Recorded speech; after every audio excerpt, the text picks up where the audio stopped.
प्रेम से बोलिए शनि महाराज की जय हो। कहते हैं कि जो भी भक्त शनि महाराज की कथा का श्रद्धा पूर्वक श्रवण करता है उसकी सारी दुविधा समाप्त हो जाती है, सारे कष्ट दूर हो जाते हैं और मिलती है शनि भगवान की विशेष कृपा।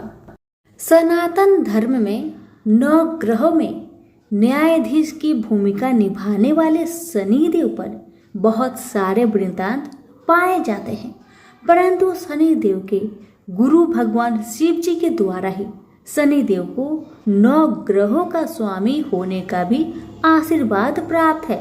इसी के साथ साथ स्कंद पुराण में इन दोनों की एक अद्भुत कथा का भी वर्णन मिलता है, जिसमें कि शनि के प्रभाव व उनकी वृक दृष्टि का उल्लेख किया गया है तथा जिसमें शनिदेव का बल धरती से लगभग 95 गुना अधिक है, जिसकी दृष्टि से मानव हो या दानव या फिर कोई देव या देवों के देव महादेव कोई भी नहीं बच सकता।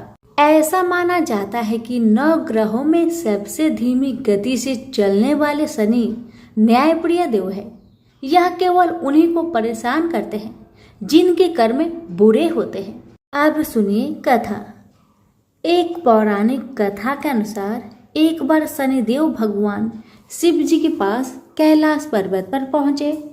शिव जी को प्रणाम करके उन्हें ज्ञात करवाया कि प्रभु, कल से मैं आपकी राशि में आने वाला हूँ और मेरी वक्र दृष्टि आप पर पड़ने वाली है। शनिदेव की बात सुनकर भगवान अवाक रह गए और मंद मंद मुस्कुराकर कहने लगे, हे शनिदेव, आपकी वक्र दृष्टि कितने समय तक मुझ पर रहेगी? तब शनिदेव ने कहा कि प्रभु, कल 1.15 पहर के लिए ही आप पर मेरी वक्र दृष्टि रहेगी।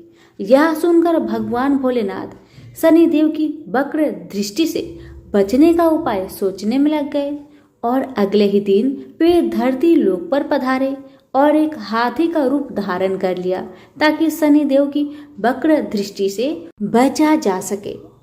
भगवान शंकर को हाथी के रूप में 1.15 पहर तक का समय व्यतीत होने पर शिव जी ने सोचा अब सारा दिन व्यतीत हो चुका है और शनिदेव की वक्र दृष्टि का उन पर कोई भी प्रभाव नहीं हो पाया। तब भगवान शिव पुनः कैलाश पर्वत पर वापस लौट आए। भगवान शंकर अति प्रसन्न मुद्रा में कैलाश पर्वत पर पहुंचे। उन्होंने वहां पर शनिदेव को उनका इंतजार करते हुए पाया। वह शंकर जी को देखकर शनिदेव को प्रणाम किया। शंकर जी ने कहा, हे शनिदेव, आपकी वक्र दृष्टि का मुझ पर कोई भी नकारात्मक प्रभाव नहीं पड़ा। यह सुनकर शनिदेव मुस्कुराए और कहा कि मेरी वक्र दृष्टि से कोई भी नहीं बच सकता, चाहे कोई भी क्यों न हो। तब शनिदेव ने कहा, हे प्रभु, हे महादेव, मेरी ही दृष्टि के प्रभाव से आपको तो 1.15 पहर के लिए देव योनि को त्याग कर पशु योनि में जाना पड़ा था। यही तो मेरी वक्र दृष्टि का आप पर प्रभाव था।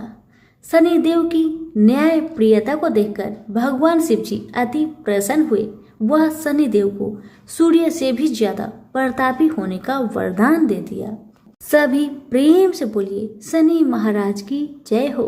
एक बार महावीर हनुमान श्री राम के किसी कार्य में व्यस्त थे। उस जगह से शनिदेव जी गुजर रहे थे। रास्ते में उन्हें हनुमान जी दिखाई पड़े। अपने स्वभाव की वजह से शनिदेव जी को शरारत सूझी और वे उस राम कार्य में विघ्न डालने हनुमान जी के पास पहुंच गए। हनुमान जी ने शनिदेव को चेतावनी दी और उन्हें ऐसा करने से रोका, पर शनिदेव नहीं माने। हनुमान जी ने तब शनिदेव जी को अपनी पूंछ से जकड़ लिया और फिर से राम कार्य करने लगे।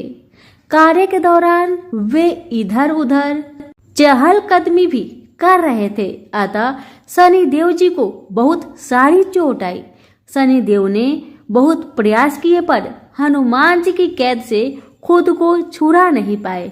उन्होंने विनती की पर हनुमान जी अपने कार्य में खोए थे। जब राम जी का कार्य खत्म हुआ तब उन्हें शनिदेव जी का ख्याल आया और तब उन्होंने शनिदेव को आजाद किया।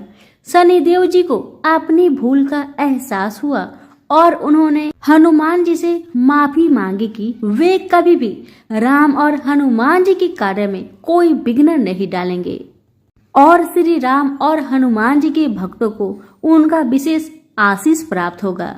तो प्रेम से बोलिए श्री राम की जय, पवन पुत्र हनुमान की जय, शनिदेव की जय। अब आइए सुनते हैं शनि भगवान की तीसरी कहानी और यह कहानी है अहंकारी रावण और शनि भगवान की। एक कथा के अनुसार अहंकारी लंकापति रावण ने शनिदेव जी को कैद कर लिया और उन्हें लंका में एक जेल में डाल दिया। जब तक हनुमान जी लंका नहीं पहुंचे तब तक शनिदेव उसी जेल में कैद रहे। जब हनुमान सीता मैया की खोज में लंका में आए तब माँ जानकी को खोजते खोजते उन्हें भगवान शनिदेव जेल में कैद मिले। हनुमान जी ने तब शनि भगवान को आजाद करवाया। आजादी के बाद उन्होंने हनुमान जी को धन्यवाद दिया और उनके भक्तों पर विशेष कृपा बनाए रखने का वचन दिया। प्रेम से बोलिए पवन पुत्र हनुमान की जय, शनि भगवान की जय। अब आइए सुनते हैं चौथी कथा। चौथी कथा है शनि भगवान और भोलेनाथ की। भगवान भोलेनाथ पर शनि देव की वक्र दृष्टि को लेकर एक पौराणिक कथा प्रचलित है। कथा के अनुसार एक बार शनिदेव अपने आराध्य भोलेनाथ के दर्शन के लिए कैलाश पर्वत पर पहुंचे थे। उन्होंने भगवान भोले को प्रणाम कर पहले उनसे आशीर्वाद लिया। फिर शनिदेव ने भगवान शिव को विनम्र भाव से बताया कि कल आपकी राशि में मेरी वक्र दृष्टि पड़ने वाली है। इस पर भोलेनाथ आश्चर्यचकित हुए और पूछा कि कितने वक्त के लिए शनिदेव की दृष्टि उनकी राशि में रहेगी। इस पर शनिदेव ने 1.25 पहर तक ऐसा रहने की बात कही। शनिदेव की बात सुनकर भगवान भोलेनाथ उनकी कुदृष्टि से बचने का उपाय सोचने लगे और अगले दिन वे कैलाश पर्वत से पृथ्वी पर आ गए। इस दौरान उन्होंने वक्र दृष्टि से बचने के लिए हाथी का रूप धर लिया। सूर्यास्त के बाद जब वक्र दृष्टि का पहर बीत गया तो शिव जी दोबारा अपने वास्तविक रूप में आ गए और प्रसन्न होकर कैलाश पर्वत पर लौट गए। जब शिव जी कैलाश पर्वत पर पहुंचे तो वहां पहले से ही शनि भगवान विराजमान थे। इस पर शिव जी ने शनि देव को देखकर कहा कि आपकी वक्र दृष्टि का मुझ पर कोई असर नहीं पड़ा। इस पर शनि देव ने प्रभु से क्षमा मांगते हुए कहा कि मेरी वक्र दृष्टि के कारण आपको देव योनि से पशु योनि में पृथ्वी लोक पर इतने वक्त तक वास करना पड़ा। शनि देव की यही बात सुनकर भगवान भोलेनाथ मुस्कुरा दिए और उन्हें अपना आशीर्वाद दिया। तो प्रेम से बोलिए भोलेनाथ की जय, शनि भगवान की जय। अब आइए सुनते हैं पांचवी कथा और पांचवी कथा है हमारी गणेश जी और शनि भगवान की। ब्रह्मा वैवर्त पुराण के अनुसार शिवलोक में भगवान शंकर और माता पार्वती के छोटे पुत्र गणेश का जन्म उत्सव धूमधाम से मनाया जा रहा था। सभी देवी देवता गणपति को आशीर्वाद देने कैलाश पर्वत पहुंचे थे। न्याय के देवता शनि देव भी इस उत्सव में शामिल हुए, लेकिन वो अपना शीश नीचे झुकाकर खड़े थे। उन्होंने बालक गणेश को देखा नहीं तो माँ पार्वती को हैरानी हुई। तब माता पार्वती ने शनि देव से सिर झुकाकर खड़े होने और बाल गणेश को न देखने की वजह पूछी। शनि देव ने माता को बताया कि उनकी दृष्टि से गजानन को हानि पहुंच सकती है।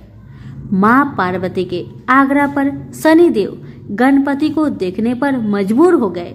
जैसे ही शनि देव की नजर विघ्नहर्ता पर पड़ी, उनका सिर धड़ से अलग होकर आकाश में उड़ गया। यह देखकर पार्वती जी बेसुध हो गई। भगवान विष्णु देवी पार्वती को इस आघात से बाहर निकालने के लिए गरुड़ पर सवार होकर उत्तर दिशा में निकल पड़े सिर की खोज में। श्री हरि हाथी का सिर लेकर कैलाश पर्वत पर लौटे और फिर गणपति को हाथी का मस्तक लगाया गया। इस तरह भगवान गणेश को दोबारा जीवन मिला। तो प्रेम से बोलिए शनि भगवान की जय, गणेश देवता की जय हो। एक ब्राह्मण को सपने में नीली घोड़ी पर नीले कपड़े पहने एक आदमी दिखाई देता है और कहता है, हे ब्राह्मण देवता, मैं तेरे लगूंगा। ब्राह्मण घबरा कर उठ गया। अगले दिन यही सपना उसे फिर आता है। यह सपना उसे रोज आने लगा। वह परेशान हो गया और चिंता के मारे दुबला होने लगा। उसकी पत्नी ने कारण पूछा तो उसने सपने के बारे में बताया। ब्राह्मणी बोली, वे अवश्य ही शनि महाराज होंगे। अब की बार देखे तो कहना लग जाओ, पर सवा पहर से ज्यादा मत लगना। उस दिन सपना आने पर ब्राह्मण ने कहा, लग जाओ, पर कितने समय के लिए लगोगे? शनि जी बोले, 7.5 वर्ष का लगूंगा। ब्राह्मण ने कहा, क्षमा करे शनि जी, इतना भारी तो मुझसे झेला नहीं जाएगा। तब शनि जी बोले, तो 5 वर्ष का लग जाऊंगा। ब्राह्मण बोला, यह भी मेरे लिए ज्यादा है। शनि जी बोले, 2.5 साल का लग जाओ। ब्राह्मण ने मना किया तो शनि जी कहने लगे, सवा पहर का तो लगूंगा ही, इतना तो कोढ़ी कलंगी भिखारी के भी लग जाता हूँ। तब ब्राह्मण ने कहा, ठीक है। ब्राह्मण को सवा पहर की शनि की दशा लग गई। ब्राह्मण ने नींद से जाकर ब्राह्मणी से कहा, मेरी सवा पहर शनि की दशा लग गई है, इसलिए मैं जंगल में जाकर यह समय बिताऊंगा। मेरे लिए खाने पीने का सामान बांध दे। मेरे पीछे से किसी से लड़ाई झगड़ा ना हो, इसका ध्यान रखना। ज्यादातर घर में ही रहना, बच्चों का भी ध्यान रखना। इस सवा पहर के समय में कोई गाली भी दे तो चुपचाप सुन लेना, बहस मत करना। यह सब समझाकर ब्राह्मण जंगल में चला गया। जंगल में ब्राह्मण एक पीपल के पेड़ के नीचे बैठ गया और हनुमान जी का पाठ करने लगा। एक पहर बीत गया। ब्राह्मण ने सोचा बाकी बचा समय रास्ते में बीत जाएगा, इसलिए वहां से चल दिया। रास्ते में एक बाड़ी में मतीरे लगे देखे। माली से एक मतीरा खरीदा, पोटली में बांधा और आगे बढ़ा। आगे एक आदमी मिला जो असल में शनिदेव थे। ब्राह्मण से पूछा, पोटली में क्या है? उसने कहा, मतीरा है। शनिदेव बोले, दिखाओ। ब्राह्मण ने पोटली खोली। उसमें राजकुमार का कटा हुआ खून से लथपथ सिर शनिदेव ब्राह्मण को राजा के पास ले गए और कहा कि इस ब्राह्मण ने राजकुमार की हत्या कर दी है। इसके पास पोटली में राजकुमार का सिर है। राजा ने कहा, मैं यह नहीं देख सकता, इस ब्राह्मण को सूली पर चढ़ा दो। राजा के यहाँ हाहाकार मच गया। ब्राह्मण को सूली पर चढ़ाने से पहले पूछा गया कि उसकी कोई आखिरी इच्छा हो तो बताए। ब्राह्मण ने सोचा किसी तरह सवा पहर पूरा करना होगा। उसने कहा, वह रोज बालाजी की कथा सुनता है। मरने से पहले अंतिम बार बालाजी की कथा सुनना चाहता हूँ। ब्राह्मण को कथा सुनाने का प्रबंध किया गया। कथा कहते कहते सवा पहर पूरा हो गया। शनि की दशा टलते ही राजकुमार शिकार खेर कर लौटता हुआ दिखाई दिया। राजकुमार को आता देख राजा बहुत खुश हुआ, लेकिन उसे निर्दोष ब्राह्मण की हत्या का दोष लगने का डर सताने लगा। उसने तुरंत घुड़सवार सैनिकों को ब्राह्मण को आदर सहित ले आने के लिए भेजा। ब्राह्मण राज दरबार में आया तो राजा ने क्षमा मांगी और पोटली दिखाने के लिए कहा। पोटली खोली तो उसमें मतीरा था। राजा ने इन सब के बारे में पूछा तो ब्राह्मण ने बताया, मुझे सवा पहर की शनिचर की दशा लगी थी, इस कारण यह सब तमाशा हुआ। राजा ने पूछा, यह दशा कैसे टलती है? ब्राह्मण बोला, राजा, ये सेठ के लगे तो काला हाथी या काला घोड़ा दान करे, गरीब के लगे तो पीपल की पूजा करे। तब बोले, साचा शनिचर कहिए, जाके पाव सदा ही पड़िए। शनि की कहानी सुने, तिल का तेल और काला उड़द दान करे, काले कुत्ते को तेल से चूपर कर रोटी खिलाए तो शनिचर की दशा उतर जाती है। राजा ने उसे मदिरा वापस दे दिया। घर आकर ब्राह्मण ने मदिरा काटा तो उसके बीज की जगह हीरे मोती निकले। ब्राह्मणी ने पूछा, यह कहाँ से लाए? आप तो कह रहे थे शनि की दशा लगी है। ब्राह्मण ने कहा, जब दशा लगी थी तो यही मदिरा राजकुमार का सिर बन गया था। उतरती दशा के शनि जी निहाल कर गए। हे शनि देवता, जैसे ब्राह्मण के शनि की दशा लगी वैसे किसी के ना लगे। निहाल सबको करे। प्रेम से बोलिए, शनि महाराज की जय हो। एक समय स्वर्गलोक में सबसे बड़ा कौन कि प्रश्न पर 9 ग्रह में वाद विवाद हो गया। विवाद इतना बढ़ा कि परस्पर भयंकर युद्ध की स्थिति बन गई। निर्णय के लिए सभी देवता देवराज इंद्र के पास पहुंचे और बोले, हे देवराज, आपको निर्णय करना होगा कि हम में से सबसे बड़ा कौन है। देवताओं का प्रश्न सुनकर देवराज इंद्र उलझन में पड़ गए। इंद्र बोले, मैं इस प्रश्न का उत्तर देने में असमर्थ हूँ। हम सभी पृथ्वी लोक में उज्जैनी नगरी में राजा विक्रम आदित्य के पास चलते हैं। देवराज इंद्र सहित सभी ग्रह उज्जैनीय नगरी पहुंचे। महल में पहुंचकर जब देवताओं ने उनसे अपना प्रश्न पूछा तो राजा विक्रमादित्य भी कुछ देर के लिए परेशान हो उठे, क्योंकि सभी देवता अपनी अपनी शक्तियों के कारण महान थे। किसी को भी छोटा या बड़ा कह देने से उनके क्रोध के प्रकोप से भयंकर हानि पहुंच सकती थी। अचानक राजा विक्रमादित्य को एक उपाय सूझा और उन्होंने विभिन्न धातुओं स्वर्ण, रजत, कांसा, तांबा, सीसा, रांगा, जस्ता, अबरक व लोहे के 9 आसन बनवाए। धातुओं के गुणों के अनुसार सभी आसनों को एक दूसरे के पीछे रखवाकर उन्होंने देवताओं को अपने अपने सिंहासन पर बैठने को कहा। देवताओं के बैठने के बाद राजा विक्रमादित्य ने कहा, आपका निर्णय तो स्वयं हो गया।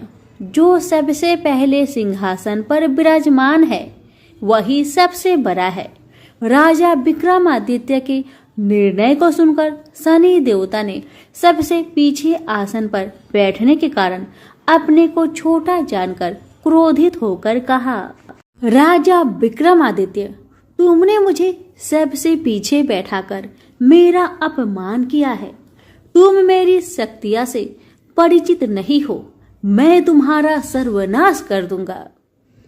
शनि देव ने कहा, सूर्य एक राशि पर 1 महीने, चंद्रमा 2.25 दिन, मंगल 1.5 महीने, बुध और शुक्र 1 महीने, बृहस्पति 13 महीने रहते हैं। लेकिन मैं किसी राशि पर 7.5 वर्ष 7.5 तक रहता हूँ। बड़े बड़े देवताओं को मैंने अपने प्रकोप से पीड़ित किया है। राम को 7.5 के कारण ही वन में जाकर रहना पड़ा और रावण को 7.5 के कारण ही युद्ध में मृत्यु का शिकार बनना पड़ा। राजा, अब तू भी मेरे प्रकोप से नहीं बच सकेगा। इसके बाद अन्य ग्रहों के देवता तो प्रसन्नता के साथ चले गए, परंतु शनिदेव बड़े क्रोध के साथ वहां से विदा हुए। राजा विक्रमादित्य पहले की तरह ही न्याय करते रहे। उनके राज्य में सभी स्त्री पुरुष बहुत आनंद से जीवन यापन कर रहे थे। शनिदेव अपना अपमान नहीं भूले। एक दिन राजा की परीक्षा लेने शनिदेव घोड़े के व्यापारी के रूप में राज्य पहुंचे। जब राजा विक्रमादित्य को इस बात का पता चला तो उन्होंने अपने अश्वपाल को कुछ घोड़े खरीदने के लिए भेजा। घोड़े बहुत कीमती थे। अश्वपाल ने जब वापस लौटकर इस संबंध में बताया तो राजा विक्रमादित्य ने स्वयं आकर एक सुंदर व शक्तिशाली घोड़े को पसंद किया।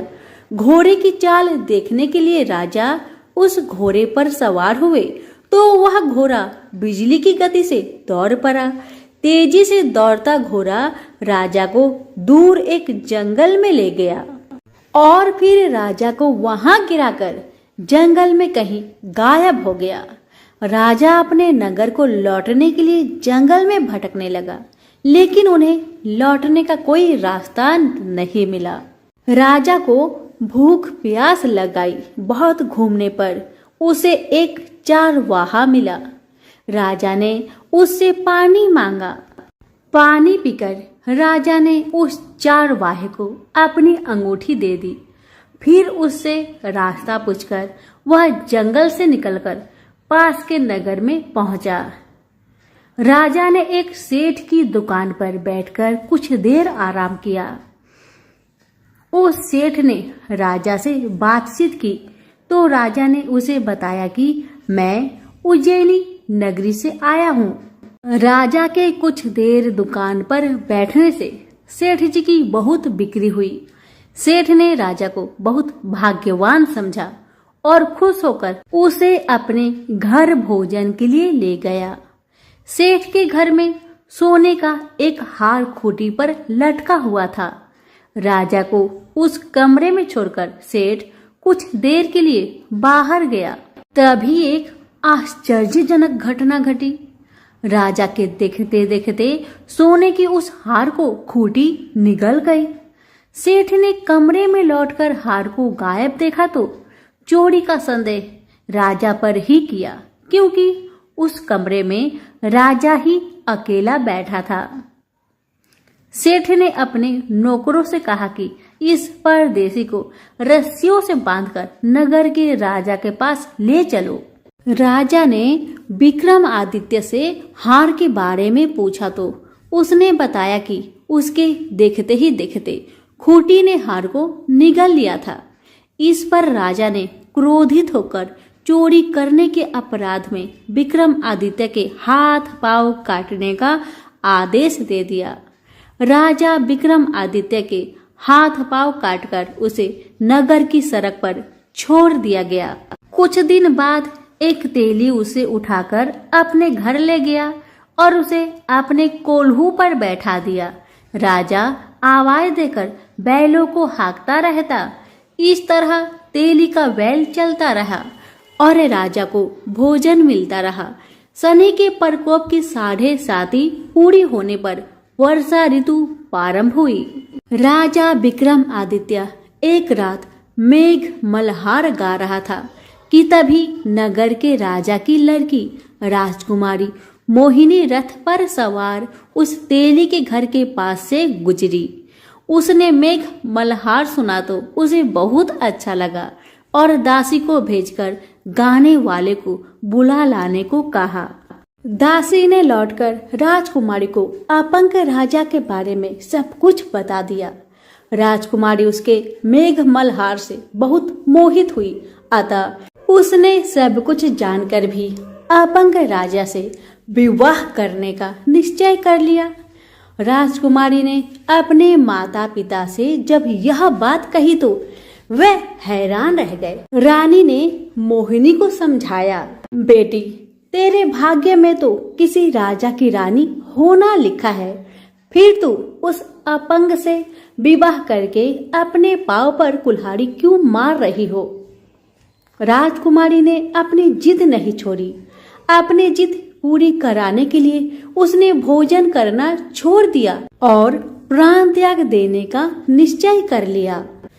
आखिर राजा रानी को बेबस होकर अपंग विक्रमादित्य से राजकुमारी का विवाह करना पड़ा। विवाह के बाद राजा विक्रमादित्य और राजकुमारी तेली के घर में रहने लगे। उसी रात स्वप्न में शनि देव ने राजा से कहा, राजा तुमने मेरा प्रकोप देख लिया, मैंने तुम्हें अपने अपमान का दंड दिया है। राजा ने शनिदेव से क्षमा करने को कहा और प्रार्थना की, हे शनिदेव, आपने जितना दुख मुझे दिया है अन्य किसी को न देना। शनिदेव ने कुछ सोचकर कहा, राजा मैं तुम्हारी प्रार्थना स्वीकार करता हूँ। जो कोई स्त्री पुरुष मेरी पूजा करेगा, शनिवार को व्रत करके मेरी व्रत कथा सुनेगा, उस पर मेरी अनुकंपा बनी रहेगी। प्रातःकाल राजा विक्रम आदित्य की नींद खुली तो अपने हाथ पांव देखकर राजा को बहुत खुशी हुई। उसने मन ही मन शनिदेव को प्रणाम किया। राजकुमारी भी राजा के हाथ पांव सही सलामत देखकर आश्चर्य में डूब गई। तब राजा विक्रम आदित्य ने अपना परिचय देते हुए शनिदेव के प्रकोप की सारी कहानी सुनाई। सेठ को जब इस बात का पता चला तो दौड़ता हुआ तेली के घर पहुंचा और राजा के चरणों में गिरकर क्षमा मांगने लगा। राजा ने उसे क्षमा कर दिया क्योंकि यह सब तो शनिदेव का प्रकोप के कारण ही हुआ था। सेठ राजा को अपने घर ले गया और उसे भोजन कराया। भोजन करते समय वहां एक आश्चर्यजनक घटना घटी। सबके देखते देखते उस खूंटी ने हार उगल दिया। सेठ जी ने अपनी बेटी का विवाह भी राजा के साथ कर दिया और बहुत से स्वर्ण आभूषण, धन आदि देकर राजा को विदा किया। राजा विक्रमादित्य राजकुमारी मोहिनी और सेठ की बेटी के साथ उज्जैनी पहुंचे तो नगर वासियों ने हर्ष से उनका स्वागत किया। अगले दिन राजा विक्रमादित्य ने पूरे राज्य में घोषणा कराई कि शनिदेव सब देवों में सर्वश्रेष्ठ है। प्रत्येक स्त्री पुरुष शनिवार को उनका व्रत करे और व्रत कथा अवश्य सुने। राजा विक्रमादित्य की घोषणा से शनिदेव बहुत प्रसन्न हुए। शनिवार का व्रत करने और व्रत कथा सुनने के कारण सभी लोग की मनोकामनाएं शनिदेव की अनुकंपा से पूरी होने लगी। सभी लोग आनंद पूर्वक रहने लगे। तो प्रेम से बोलिए शनि भगवान की जय हो। पार्वती जब भी अपने पति शिव के साथ दूसरे देवताओं के निवास स्थान पर जाती और वहां उनके सजे धजे सुंदर भवनों को देखती तो उन्हें बड़ी हीनता का बोध होता। वो यह महसूस करती कि हमसे छोटे छोटे देवताओं के पास भी बड़े बड़े भव्य भवन हैं, लेकिन हमारे पास कुछ भी नहीं। कहने को मैं आदिदेव शिव की पत्नी हूँ, लेकिन रहने के लिए मिली है कैलाश पर्वत की कंदराएं और पहनने के लिए वल्कल। किसी उचित आवास के अभाव में मैं अन्य सुख सुविधाओं का भी उपभोग नहीं कर सकती। एक दिन पार्वती ने अपने मन की यह व्यथा अपने पति शिव से कही। सुनकर शिव मुस्कुराए, फिर बोले, इसमें हीनता की कोई बात नहीं है देवी। प्रत्येक व्यक्ति की अपनी अपनी जीवन शैली होती है। हमारी जीवन शैली यही है। हम अपनी इस शैली को हीन क्यों समझे? अन्य देवगण प्राकृतिक से बहुत दूर है, जबकि हम प्राकृतिक की गोद में निवास करते हैं। यह तो हमारे लिए गौरव की बात है, हीनता की नहीं। शिव के तर्कों से पार्वती संतुष्ट नहीं हुई और बोली, मुझे आपकी ये बातें समझ में नहीं आती देव। मुझे तो अपना एक आवास चाहिए, बहुत ही भव्य और सुख सुविधा से पूर्ण। शिव ने अपनी सहज मुस्कान के साथ उत्तर दिया, इसमें क्या मुश्किल है देवी। मैं अभी विश्वकर्मा को बुलवा देता हूँ, उनसे जैसा चाहे वैसा आवास बनवा ले। विश्वकर्मा को बुलवाया गया। पार्वती ने आदेश दिया, हमारे लिए एक ऐसा भवन बनाओ जैसा विश्व में कहीं ना हो। विश्वकर्मा ने आदेश स्वीकार किया। निर्माण कार्य प्रारंभ हो गया। कुछ ही समय में पार्वती की इच्छा अनुसार भव्य भवन तैयार हो गया। अपने भवन को देखकर पार्वती अति प्रसन्न हुई। गृह प्रवेश की तैयारी होने लगी। पार्वती चाहती थी कि गृह प्रवेश के समय सभी प्रमुख देवता हमारे यहाँ उपस्थित रहे। शिव ने अपनी सहमति दे दी। सभी प्रमुख देवी देवताओं को आमंत्रण भेजा गया। गृह प्रवेश के समय वे सब कैलाश पर्वत पर आ गए। उन्होंने पार्वती के भव्य भवन की भूरी भूरी प्रशंसा की। इन विश्व नियंता ब्रह्मा खामोश रहे। जब सब देवी देवता जाने लगे तो पार्वती ने ब्रह्मा जी से पूछा, देव, क्या आपको यह आवास पसंद नहीं आया? ब्रह्मा जी ने आश्चर्य व्यक्त करते हुए पार्वती से ही प्रश्न किया, देवी, मैंने ऐसा कब कहा? आपके चेहरे की भाव भंगिमा कुछ ऐसा ही कह रही है प्रभु। पार्वती ने अपनी शंका स्पष्ट की। फिर ब्रह्मा जी को मौन देखकर पार्वती ने अपनी बात आगे बढ़ाई। देव, आप कुछ संकोच कर रहे हैं, स्पष्ट कहिए क्या बात है? ब्रह्मा जी ने तनिक रुककर उत्तर दिया, देवी, और तो सब ठीक है, लेकिन इस प्रसाद पर शनि की कुदृष्टि है। इतना कहकर वे वहां से चले गए। पार्वती ने ब्रह्मा जी की बात शिव को बतलाई तो वे भी कुछ चिंता में पड़ गए। पार्वती ने शिव से पूछा, प्रभु, शनि की दृष्टि से क्या हो सकता है? यह प्रसाद जल सकता है? शिव ने उत्तर दिया। यह सुनकर पार्वती भी चिंतित हो गई और बोली, प्रभु, इसके लिए कोई उपाय कीजिए। शिव ने निराशा व्यक्त की। शनि की दृष्टि को हटाना सरल नहीं है देवी। शिव का उत्तर सुनकर पार्वती आवेश में आ गई और बोली, सरल क्यों नहीं है? आप अभी शनि लोक जाइए और शनि से कहिए कि वह हमारे प्रसाद पर से अपनी कुदृष्टि हटा ले। यदि वह मान जाए तो आप तत्काल उसे वरदान दे दीजिएगा, और यदि ना माने तो आप अपना डमरू जोर से बजा दीजिएगा। मैं स्वयं अपने प्रसाद को आग लगा दूंगी। यदि प्रसाद को जलना ही है तो यह मेरे ही हाथों से जलेगा, शनि की कुदृष्टि से नहीं। इसके बाद मैं शनि को श्राप दूंगी। पार्वती की इच्छा अनुसार शिव शनि लोक गए। वहां शनि देव ने उनकी अभ्यर्थना की और आदर के साथ आसन पर बैठाया। आसन ग्रहण करने के बाद शिव ने अपने आने की प्रयोजन बताया। देवी पार्वती ने जो प्रसाद बनवाया है उस पर तुम्हारी कुदृष्टि है, अतः वे चाहती हैं कि तुम उधर से अपनी कुदृष्टि हटा लो। शनि देव ने करवध होकर निवेदन किया, आप निश्चिंत रहे देव, माता पार्वती के प्रसाद पर कुदृष्टि डालने का मैं दुस्साहस कर ही नहीं सकता। शनि से अवशासन पाकर शिव प्रसन्न हो गए और बोले, शनि, मैं तुमसे प्रसन्न हूँ, तुम जो चाहे वर मांग सकते हो। शनि ने विनम्र भाव से कहा, प्रभु, आपका दिया हुआ सब कुछ मेरे पास है, क्या मांगू? हाँ, एक इच्छा अवश्य है, वह है आपका तांडव नृत्य देखने की। बहुत दिन हो गए उसे देखे हुए, आपका नृत्य देखला सके तो कृपा होगी। शनि का यह अनुरोध शिव को अच्छा लगा। उन्होंने तत्काल अपना डमरू उठा लिया और लगे नृत्य करने।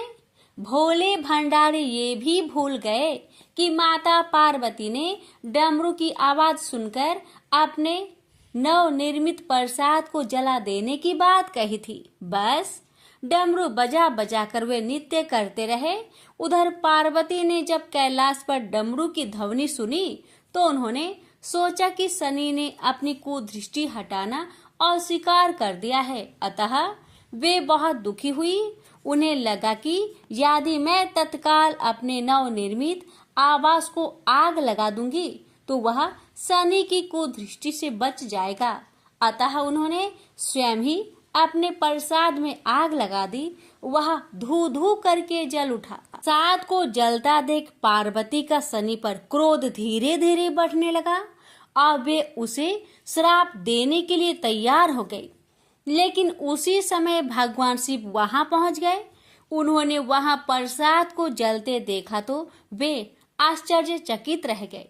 उनकी समझ में ही नहीं आया कि यह कैसे हो गया। फिर अचानक उन्हें सब कुछ स्मरण हो आया। अपनी भूल का उन्हें एहसास हुआ। उन्होंने पार्वती जी को सब कुछ कह सुनाया।